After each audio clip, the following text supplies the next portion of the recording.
بسم اللہ الرحمن الرحیم رب اشرح لی صدری ویسر لی امری واحلل عقدۃ من لسانی یفقہوا قولی۔ قرض اور تنگ حالی سے نجات کی دعا۔ حضرت ابو سعید خدری سے روایت ہے کہ ایک دن رسول اللہ صلی اللہ علیہ وآلہ وسلم مسجد میں تشریف لائے تو ایک انصاری کو جن کا نام ابو امامہ تھا آپ صلی اللہ علیہ وسلم نے مسجد میں بیٹھے دیکھا تو آپ صلی اللہ علیہ وآلہ وسلم نے ان سے فرمایا، کیا بات ہے، تم اس وقت جب کہ کسی نماز کا وقت بھی نہیں ہے مسجد میں بیٹھے ہو؟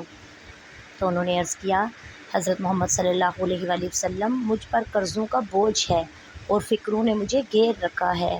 اور آپ صلی اللہ علیہ وآلہ وسلم نے فرمایا، میں تمہیں ایسا دعائیہ کلمہ بتا دوں جس کے ذریعے دعا کرنے سے اللہ تعالیٰ تمہاری ساری فکروں سے نجات دے دے اور تمہارے قرضے بھی ادا کر دے؟ ابو امامہ نے بیان کیا، اللہ تعالیٰ، میں نے عرض کیا کہ حضرت صلی اللہ علیہ وآلہ وسلم ضرور بتا دیں۔ آپ صلی اللہ علیہ وسلم نے ارشاد فرمایا، تم صبح شام اللہ تعالیٰ کے دربار میں عرض کیا کرو اور دعا کے کلمات یہ ہیں، اللہم انی اعوذ بک من الہم والحزن واعوذ بک من العجز والکسل واعوذ بک من الجبن والبخل واعوذ بک من غلبۃ الدین وقہر الرجال۔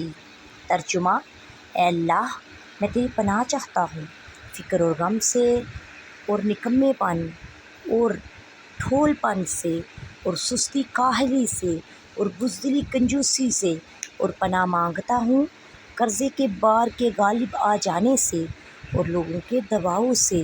میں نے رسول اللہ صلی اللہ علیہ وآلہ وسلم کی اس ہدایت پر عمل کیا اور اس دعا کو صبح و شام معمول بنا لیا تو اللہ تعالیٰ کے فضل سے میری ساری فکریں ختم ہو گئی، میرا قرضہ بھی ادا ہو گیا۔